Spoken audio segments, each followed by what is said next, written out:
On October 15th. Before we get started with our agenda, I just wanted to remind everyone that there's been an offer from the Strategic Plan Committee for RTM members to help facilitate do-it-yourself workshops as we try to gather broad participation and input from members of our community. And I have postcards from the committee that identify 2 workshops that will be hosted. There's one on November 7th at Penfield Pavilion, and then there's one on November 8th at the Board of Ed building. So these are free for the taking. I'll also circulate one by email so that everyone gets it. Another thing we can do in addition to hosting a do-it-yourself workshop would be to advise our constituents that these workshops are happening so that the town gets as broad participation as possible in this endeavor. And with that, we'll move to our agenda. The first item is the per capita funding health grant. Sorry, I didn't do the pledge. I'm sorry, Mr. Clary. We didn't do the Pledge of Allegiance. I jumped right into the... So with that, please rise for the Pledge of Allegiance. I pledge allegiance to the flag of the United States of America, to the republic for which it stands, one nation, under God, indivisible, with liberty and justice for all. Good evening. Good evening. Sans Cleary with the Fairfield Health Department. This is our per capita grant. We get it every year for several decades now. It's this year the dollar amount is $64,338.51. This funds 2 part-time and 3 sub-part-time positions within the department, doing some data entry work and some project management type of work. Are there any questions regarding this grant? Representative Vergara. Hi, Jill Vergara, District 7. There was some language pertaining to some strategic plan goals for the department, and I just wanted to get some clarification as to what those are.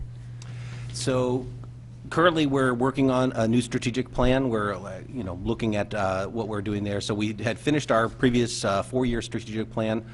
So we have things, some general objectives like improving our customer service, to doing assessments of our service levels. So we've put out surveys to people who visit the department and have done customer service surveys. We're working currently to give an example of one of the most common things we get in our office is requests for septic system as-built during our office hours. And so one of the goals that we are working towards is to make those available online so that somebody can simply type up a property address and get that information. So for realtors and homeowners and septic system installers and those experiencing problems and those inquiring, so that's one of the examples of what we have in our strategic plan, things like that. But included in that is also a collaboration with our regional partners in terms of the broader goals of reducing cardiovascular disease and making people more aware of preventing diabetes and increasing physical activity through things like the bike share program and the striping that we're doing and signage. So those are all things within the strategic plan. And the health department touches on a lot of other departments as well. So like there are some environmental issues too with the health department. Do you, I've never seen a list of what the health department deals with, what types of topics. Have you expanded any kind of overlook on lead issues, lead contamination? So typically lead falls within the health department's purview. We've got if you go to our website and look at our video section, we've got a great video that I do and cover in 2 minutes or less all the different things the health department touches on. We have a video there especially on lead and what the risks of lead paint are. And so but we are actively involved in and work with lead paint issues all the time. Okay, thank you. Sure. Further questions? Seeing none, thanks for coming tonight. Thank you very much. Yep. Next, we have a report from the Joint Retirement Investment Board.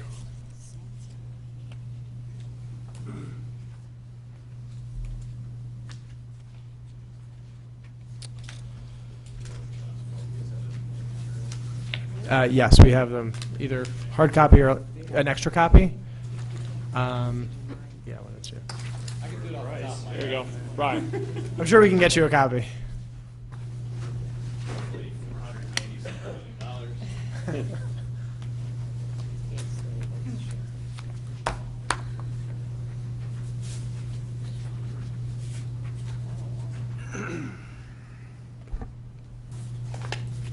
there. Good evening. So I'm here to report out on the, usually the pension and the OPEB. This is the pension document in front of me. Very similar, except OPEB is much less diversified and obviously much smaller dollars.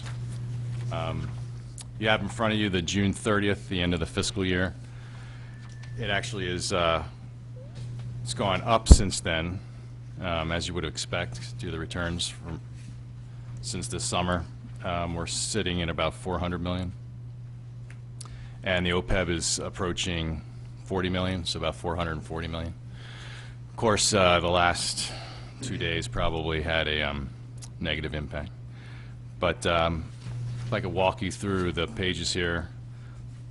The first page is our allocations, showing our distribution of investments. And there's nothing, since the last time I was here, we have one less hedge fund. We were in a long-short fund where the hedge fund manager, Stemmerman, decided to run for governor, so he closed that fund, so that one's gone. And we also replaced that with an absolute return fund, which is listed right below the hedge funds, and I would describe that as a market-neutral fund, much like a long-short hedge fund would be. Not very exotic returns, but hopefully uncorrelated and preserves principal. But other than that, there are no major changes in our asset distribution, if you will. And then as far as returns, it was a good year. To that, you can skip to the last page. You can see all the individual components, but at the end of the day, it was an 8.66 return, which beat our benchmark by 124 basis points. And we put the discount rate on here just to remind people what we're currently discounting as far as contributions would be concerned, the required contributions. And so with that, oh, here's OPEB. It's in here. Very similar return, slightly higher, just because it has a higher exposure to stocks than the standard pension is. And I will say on this one, it's not reflected here yet because it's June, but we have gotten to such a size that we can start diversifying the OPEB account so it would more closely mirror this. So we have more fixed income choices. We've moved some from just the Wells fixed income we have here. We have also a global fixed income, which is going on right now. Any questions?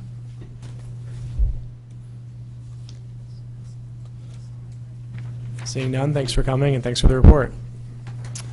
Next week too, or is No, this was it. Great. Thanks. Thank you. Next, we have an update from the Sustainable Fairfield Task Force.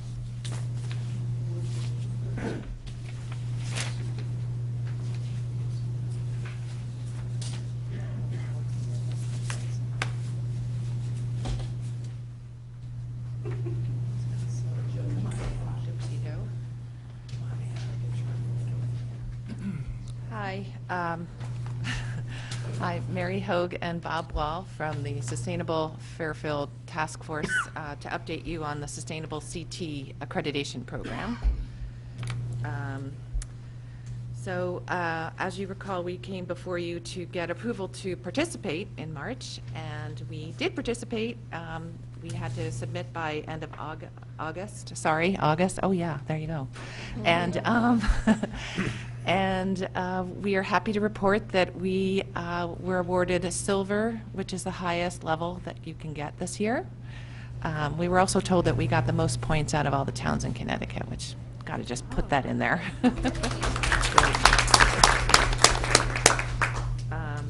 So most importantly is that this was such an amazing group effort. we'd like to thank Alex, and where's Aaron? And Aaron, who participated in a workshop that we had that was really very interesting, and we have a report that we got back and is on our website, and we'll be putting out a press release and posting it throughout different pages on the town, because it's about resiliency, which of course is a very important part of our planning process. But we had input from all the staff, all the departments, all the committees, all the commissions, elected officials from civic and arts and every kind of organizations you can imagine. It was outside of Fairfield. We talked with people in Bridgeport. We partnered with Westport to do a solar workshop. So it was, we've been coordinating with our friends in our sustainable, what is it? Sustainable Fairfield County group. So it's about 14 towns in that group at this point, out of the 17 towns in the county. So we could not have done this without an enormous number of people helping, and we want to thank each and every one of you. Oh, I did cover that? Okay. So we're not going to talk about everything that we did, but we got credit for 33 out of the 55 actions that were available to us. And as Mary said, we had 560 points, which was best in the state. We do encourage you to look at the handout that came in your packet, but also there is a link to the actual application. It's a rather long read, but if you're like us, you'll probably be astonished by all the wonderful things that are happening in this community. So we just want to touch upon a few of our highlights, our favorite stories, and I wanted to give a special shout out to Mark Barnhart. The day after you approved joining the program, we were in Mark's office, and I think we bugged him more than anybody else, and Andrea Flynn was also a mensch. So they were responsible for getting a lot of these actions done. And one of them, under the category of thriving local economies, is we performed an inventory of local food. We were tasked with choosing a sector of retail options, and we decided, because we like to support local food, to investigate that. So now on the town website there is a page that provides a lot of information about farmers markets, farm stands, CSAs, and because the program has a particular emphasis on equity, we looked at it to see whether there were any parts of the community that we believed were being underserved. So we met with Operation Hope, the Human Services Department, Council of Churches of Greater Bridgeport, and many others along the way to see if we could reduce some of the barriers which we identified as the sometimes high cost of local food and the difficulties of transportation for those less mobile. So I encourage you to check out that page on the website as well. As you might imagine, number 2 is well-stewarded lands and natural resources, so Bob calls this the Mary section. And I just really want to give a shout out to the Mill River Wetland Committee, who for over 50 years is providing watershed education to our students in public and parochial schools, which is really, truly amazing. And of course, they went well and above and beyond what we were allowed to submit, so there were a couple places like that. That's the same when we were talking about 2.9 Managed Woodlands and Forests. Our Fairfield Forestry Committee has a great tree planting program, and we've done a lot of outreach through them. We were able to submit way more than they gave credit for, but you know, this is what we do in Fairfield. We do a lot, and it's really so impressive. One other thing I wanted to point out, 2.11, Implement Green Grounds and Maintenance Program. I don't know if everyone's aware of how intense our town is in terms of keeping healthy care of our turf fields and our ornamental beds. They use something called Integrated Pest Management, or IPM, where you use the least amount of chemicals possible. So these are fields that our kids are running and playing on, falling down on, rolling around in, and they're doing soil testing, and they're seeing what needs to happen to help the soil better help the grass grow.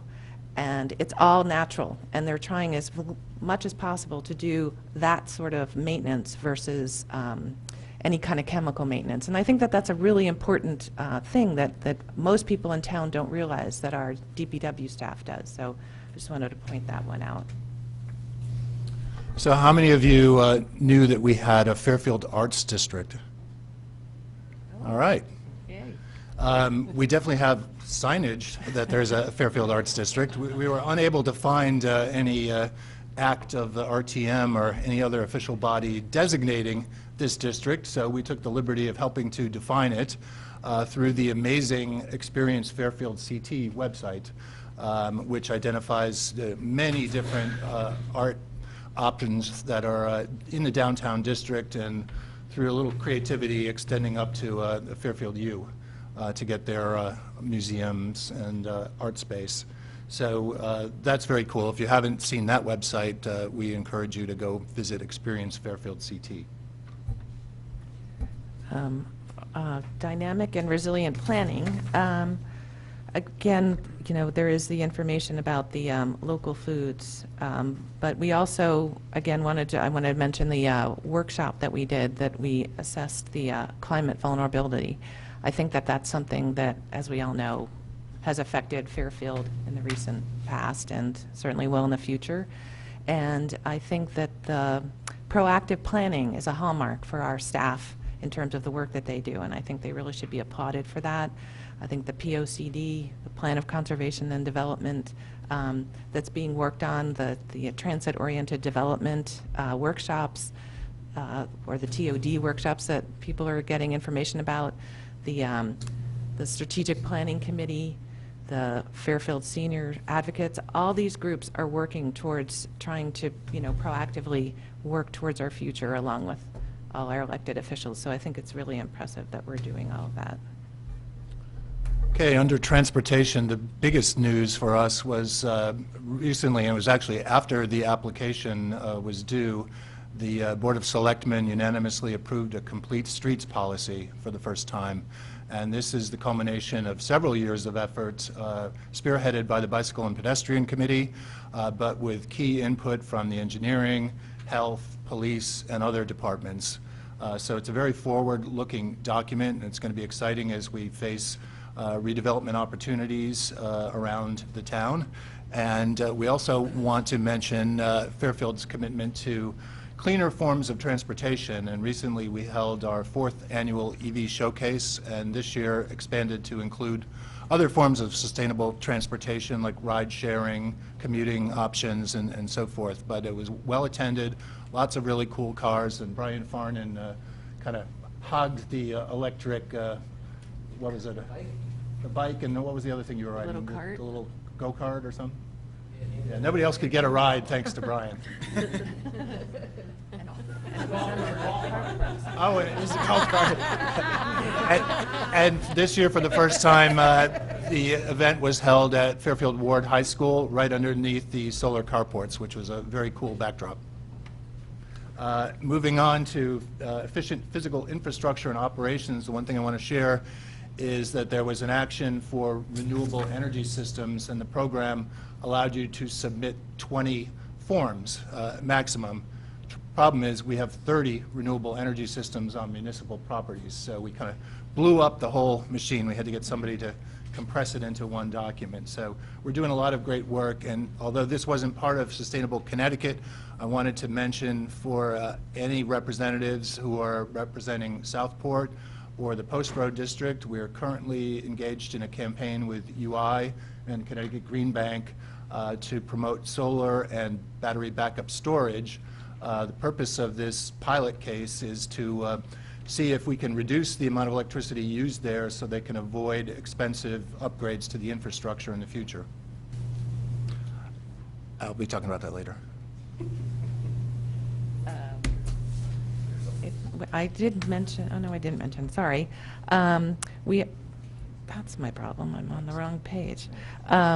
As you know, we have held our Fairfield Earth Day event for over 20 years in Fairfield, of course, the EV Showcase. So we have lots of sustainability events. This is one of the items on the next action plan.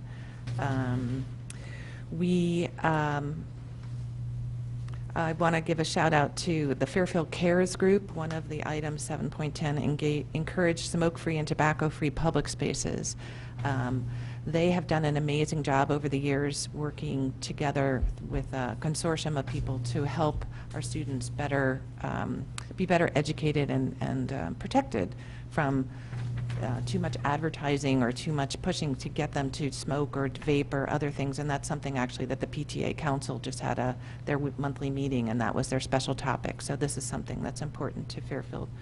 And of course, our Solid Waste and Recycling Commission and staff work really hard to keep track of their information, and we do a pretty good job there. We have some new initiatives that we'll be working on. We'll talk about that later. And before we leave that topic, I just wanted to talk about another project that we undertook, which was to provide effective community communications.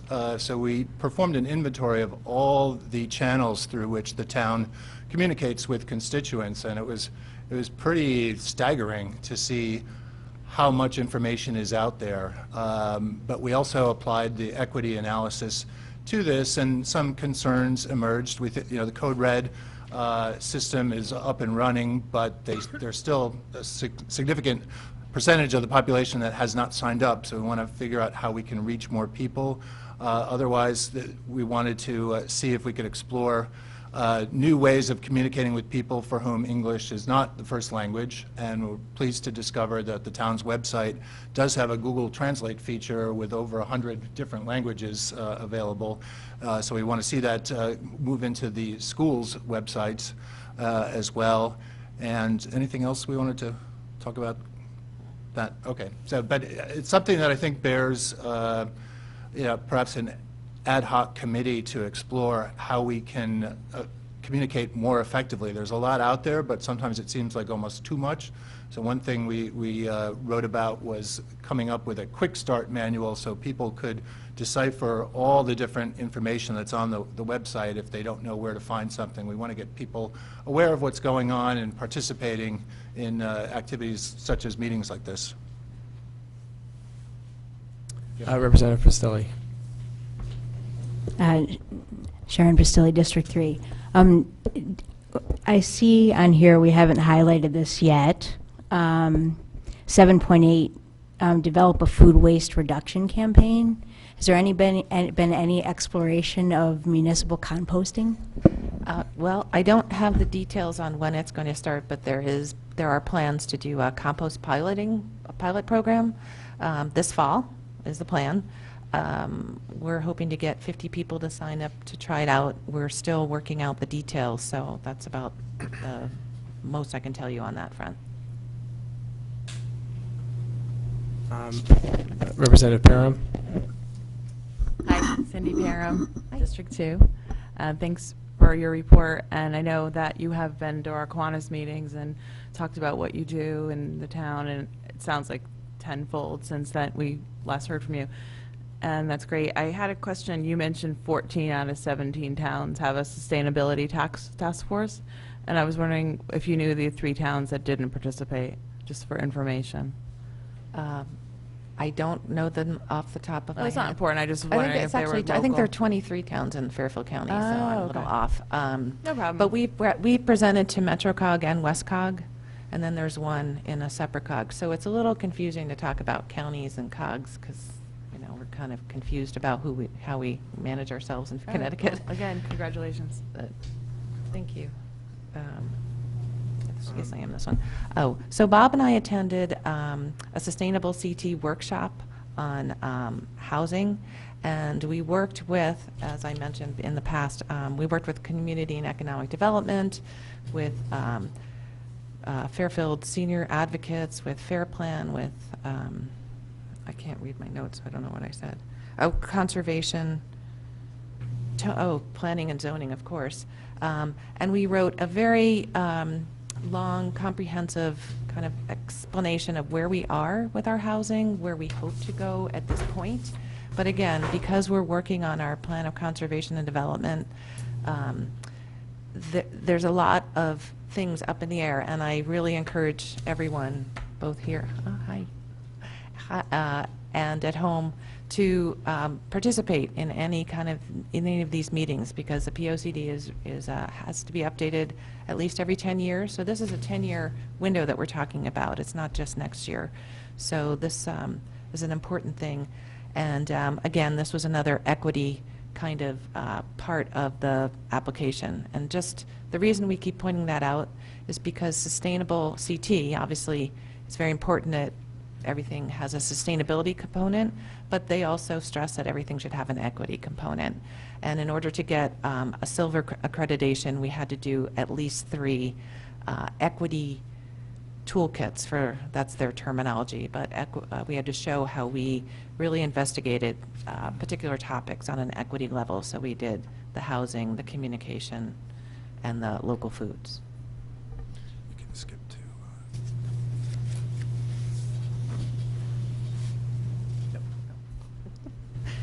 Okay, well, for the 3rd time, we're updating our plan of conservation and development.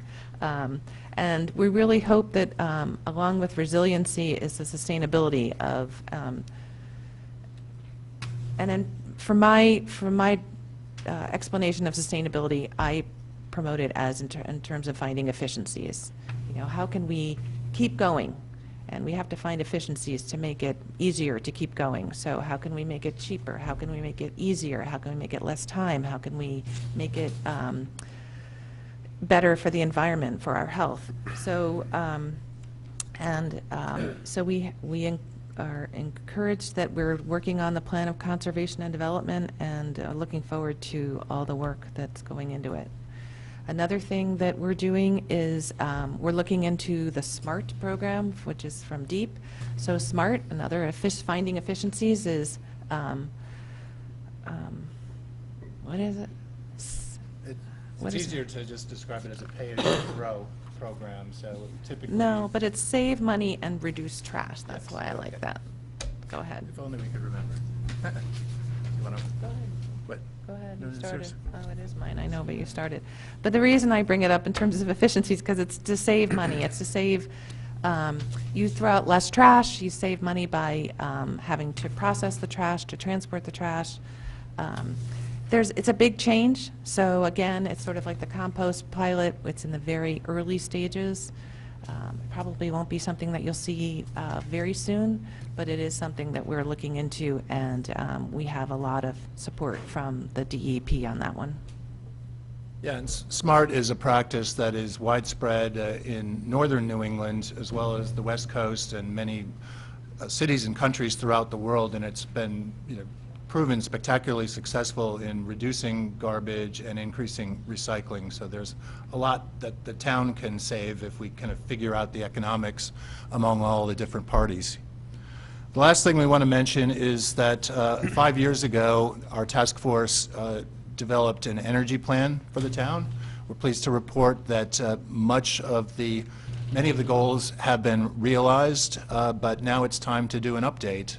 And so we were very active with some consultants working on updating the energy benchmarking for certainly the major town buildings, including all of the schools. And we'll be studying that. That's going to be a centerpiece. But again, continue to explore renewable energy options wherever it's technically feasible and economically advantageous. And also to start modernizing our fleet. I think we need to get away from the practice of taking the old police cars that get about 10 miles a gallon as replacement vehicles for the town fleet, and get something that gets a little more bang for the buck. So we included some key links to the reports that we've talked about in there, and again, encourage you to take a look at them, particularly the Community Resilience Building Workshop that Mary talked about, as well as the Complete Streets Policy and our new Local Food for All page. So thank you for the opportunity to present, and we're happy for Fairfield. We'll be getting the award on October 30th at the CCM Annual Conference. Thank you, and thank you for all the work you've done. Representative Iacono? Thank you, and congratulations on your award. That's great for Fairfield.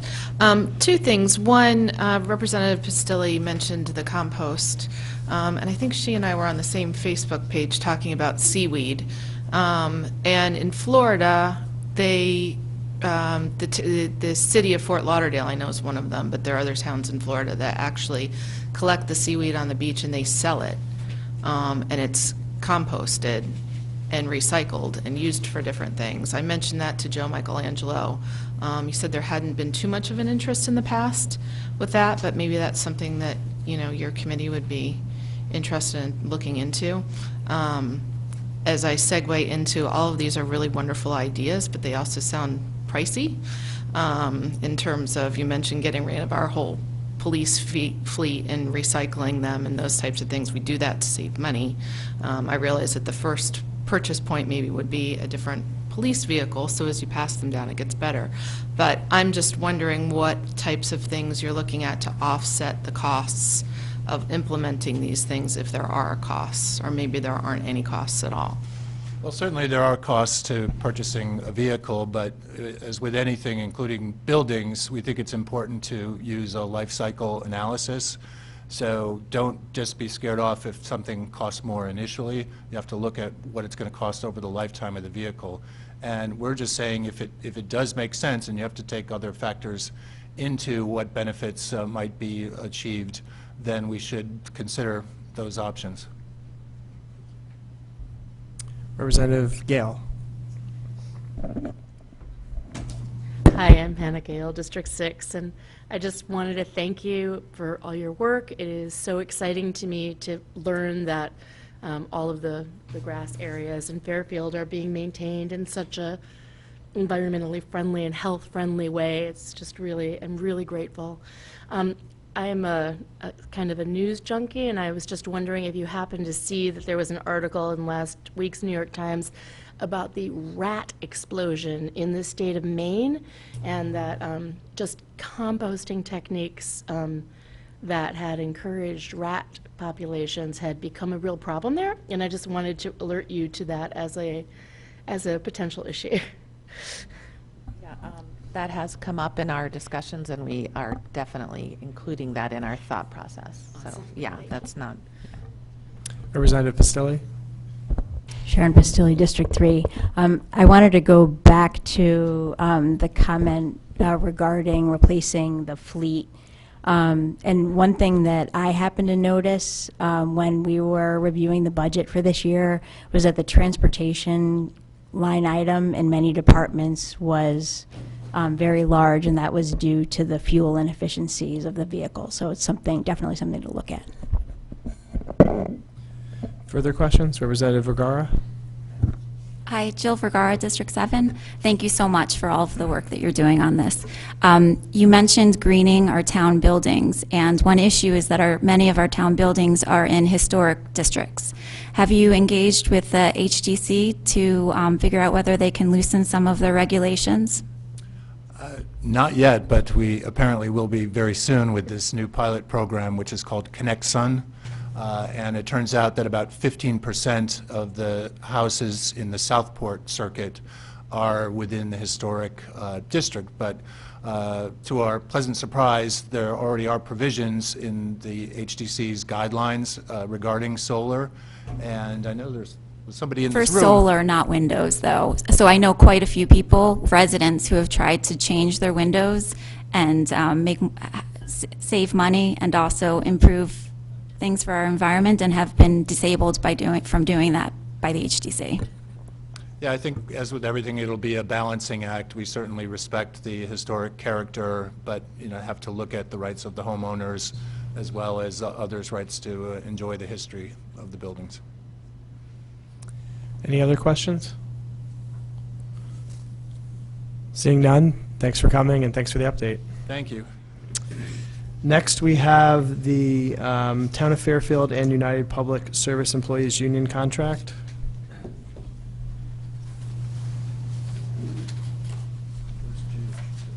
Good evening. Good evening. Gibson, Human Resources Director. I have some memos. I know they got emailed out today. Apologize for the very lateness of getting this out. I just had some issues this week, or this month, actually.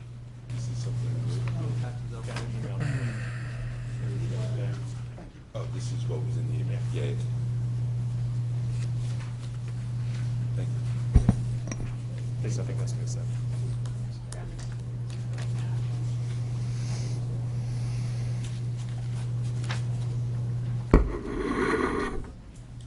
Yeah,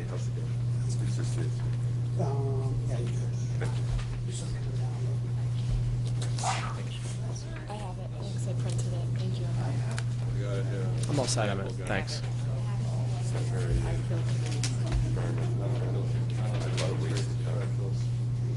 True. I did print it. I usually don't. But.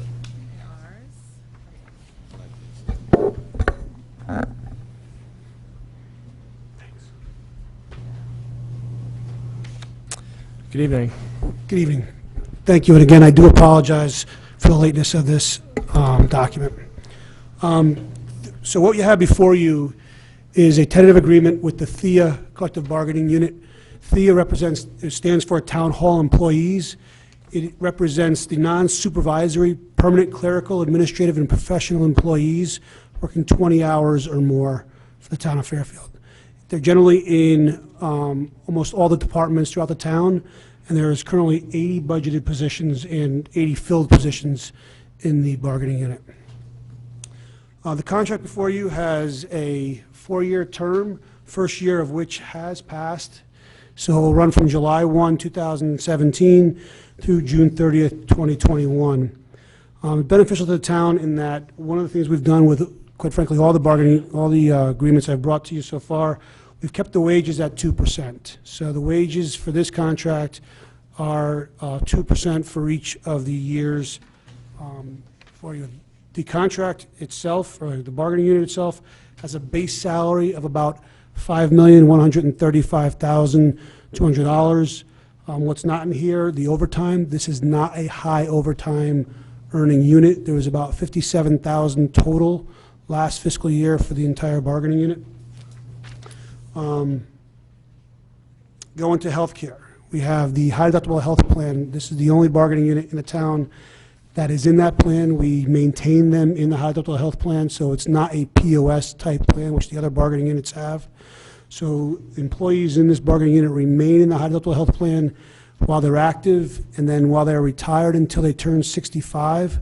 Once 65, they go on to a Medicare supplement plan, which same as the rest of the town. So we did not make any changes to the plan design. We kept it at the high deductible health plan. We did make changes to the cost share of 1% per year for the remaining years of the contract. So for 3 out of the 4 years, it's a 1% increase to the cost share amount. And then pension, as I said, there's 80 bargaining unit members. 36 of the bargaining unit members remain in the defined benefit pension plan. 44 are in the defined contribution, the 401 or 457. As a reminder, the 401 plan has a 4% required contribution, and we will match up to 5%. Employees can contribute up to the max, but we will match up to 5%. The defined benefit plan has a requirement that they work either 62 with 10 years service before they're eligible for retirement. With that, I will ask if there's any questions. Any questions from our members? Representative Pastilli? Sharon Pristilli, District 3. Do we know how the benefits cost sharing compares to like other towns with similar professional level people in general?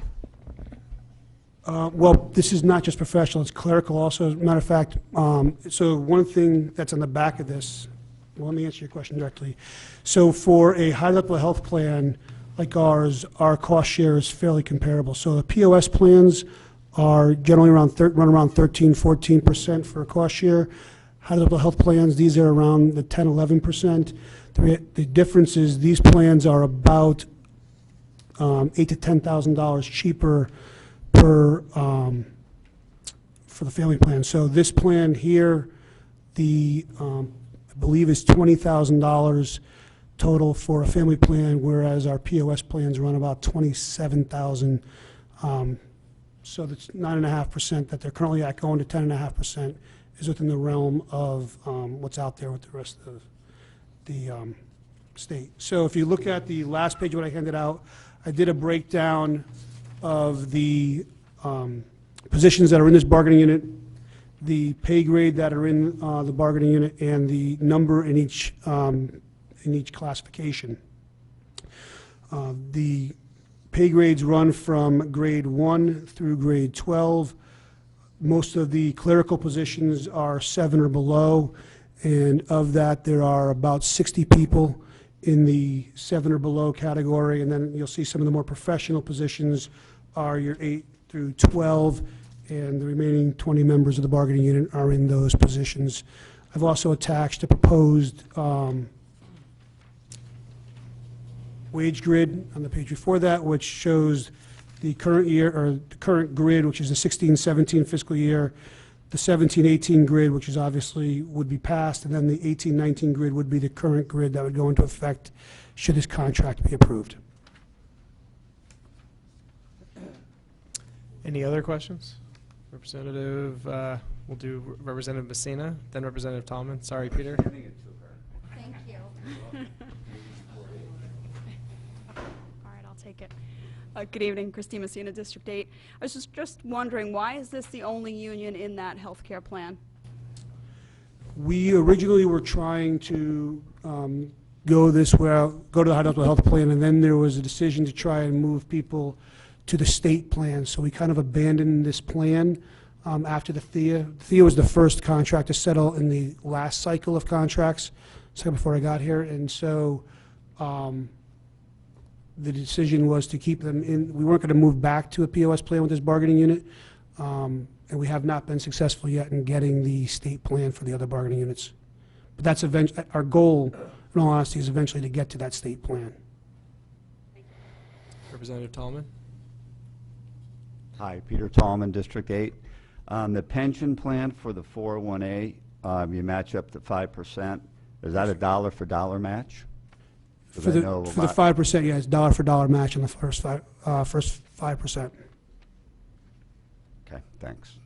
Yes, sir. Further questions? Representative Iacono? I'll let Representative Gerber have a Representative Gerber. Thanks. Can you hear me? Yeah. Bill Gerber, District 2. Thank you. I just want to make sure I can remember the numbers. You said the POS is about $27K for a family plan per year? Yeah, so it varies by bargaining unit because of the blended rate that we use. So if your makeup's a little different, but it runs from 27 to 28,000, I believe, is the plans for the different bargaining units. And the percentage contribution for those bargaining units is like between 13 and 15%, I believe. Okay. So For this fiscal year, they also go up. Most of them go up 1% per year. Right. So it's 13 to 15% of 27 to 28K versus like 11 to 12% of about 20K. Yes, sir. Okay, thank you. Yes, sir. Representative Iacono? Thank you. Thanks for the memo. That was really helpful this afternoon. I really appreciate it. Thanks for getting it out. Couple of questions. You mentioned about the state plan, and that's the goal to get everybody there. So that was something that was on the table for this unit as well, or you were less focused on it because they are on the high deductible? Less focused with this bargaining unit because they are on the high deductible plan. But your goal is with the other is to still get everyone over to the Connecticut state plan? Yes, ma'am. Have you gotten feedback from the Board of Education side about their experience with the state plan? I had heard, I don't know if it's true, that they have better benefits at a cheaper cost. So if you ask us, we would agree that there is better benefits, there is a cheaper cost, there is, there's some hoops you have to jump through with the health enhancement programs, which is one of the issues that the bargaining units have with going to it. And then there's a control issue. It does go to the state, and it's with the United Healthcare Network. So there's some concerns about the network. It's not the Anthem network that's made available to the municipalities. So if you're a state employee, you have access to either Anthem or United Network. As a town employee, if you're a municipality, if you join the state plan, you only have access to the United Network. So those have been the bigger concerns. When we first started the process a few years ago, you were hearing the disruption, which means that my doctor's not in that network. Right. And there is, so some of the doctors are some of the specialties that did have high disruptions, 60% disruption, but for the most part, those are usually in specialty type stuff like chiropractic and physical therapy. You know, our position is that if you look at the main type of practices that are used, your general practitioners, your specialists, it's closer to 90% coverage. So, you know, our position is that it's a good plan, it's a cheaper plan, and quite frankly, it is better benefits than what we offer even on our POS plan. The question is, do we want to go to arbitration for those? And we're getting pretty good results at the table otherwise, so we have found that it hasn't been worth going to arbitration yet for that plan. All right, well, I think you should keep that on the back of the table. I just got my medical form today. Mine's going up 6%, so for people that are only having to pay in an additional 1% per year, they got a pretty darn good deal, at least coming out of my household. I wanted to talk a little bit about the overtime, even though you said it's only $57,000 for this bargaining unit.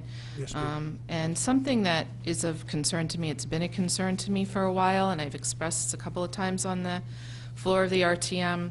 One of the first things that the first selectman tends to do when we have a budget crisis is close the libraries on Sundays, and are the more expensive days that it costs to run. And as an issue of the collective bargaining unit, on page 5 and 6 of that collective bargaining unit, section 6.01, library work week shall be 35 hours composed of 7 work periods spread Monday through Saturday inclusive. And then hours worked on Sunday shall be compensated at 2 times the regular rate. Library employees shall receive an additional $3.50 per hour, $3.50 per hour beyond 5 p.m. on weekdays and for all hours on Saturday. I think a lot of this body focuses on the upfront dollars, the 2% for salary increase, the medical contributions, which is good. I think we've done a really good job getting those things in line, but we really haven't heard much about getting into actual contract language, and this stuff has an effect. And when we face tight budgets and management is faced with making decisions about where they're going to cut costs, they go to expensive items, and keeping the library open on Sunday is an expensive thing to do. Was there any discussion about adjusting this so that the library is on a Monday through Sunday work week? There was discussion on that. We did not get the movement we wanted on that, and so that has not changed. But there was discussion. It's not something that we ignored, and if you look at an overtime report, you will see that of the $57,000 in overtime, the library accounted for about $18,000 of that alone. So the rest of it really is for emergency operational type work where we have people coming in on storms and working the phones and stuff like that. So that is the bulk of our, you know, of the overtime for the bargaining unit is in the library. So it wasn't ignored, it was looked at. It just the question becomes, where do you fall on in the scale of trying to settle the contract and get the results you want, as well as, you know, do you choose to go to arbitration over certain things? I don't think we would have, if I had stayed at the table with this bargaining unit for any longer, I'm not sure I would have gotten that without having to go to arbitration on the contract.